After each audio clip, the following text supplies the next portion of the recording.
Hello everyone.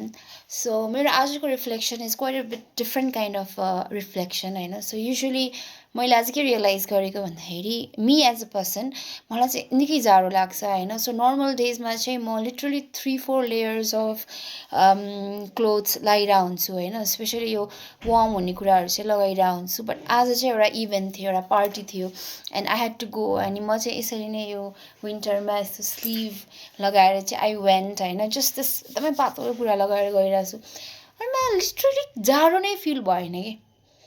I was not feeling cold at all. हुन्छ नि माघको महिना थियो होइन. Had it been any other day, regular day भएको भए चाहिँ I would have layered myself up with like 3-4वटा लुगा लगाउँथेँ, वार्म ज्याकेट लगाउँथेँ होइन, मफलर लगाउँथेँ and all.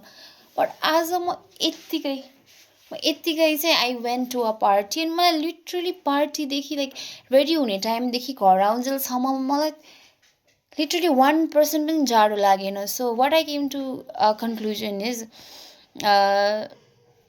Where you have a will there is a way होइन.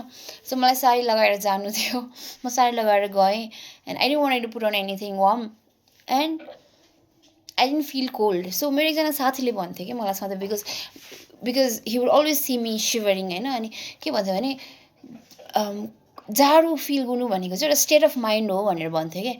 अनि विम हफको इक्जाम्पल दिन्थ्यो होइन. अनि म चाहिँ होइन लाइक मेरो फिमेल हर्मोन्सले गर्दा पनि मलाई एकदमै जाडो हुन्छ भनेर भन्थेँ होइन. बट आज मलाई के रियलाइज भयो भन्दाखेरि it is actually a state of mind है.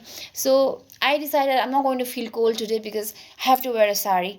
सो मलाई एक थोपा पनि कोल्ड लागेन होइन. बट द अदर डे आज कुनै इभेन्ट नभएको भए चाहिँ I would have layered myself up with clothes. So it is all in your mind. जाडो हुनु भनेको सबै माइन्डको कुरा हो भन्ने चाहिँ आज मैले पुष्टि गरेँ. सो या चियर्स.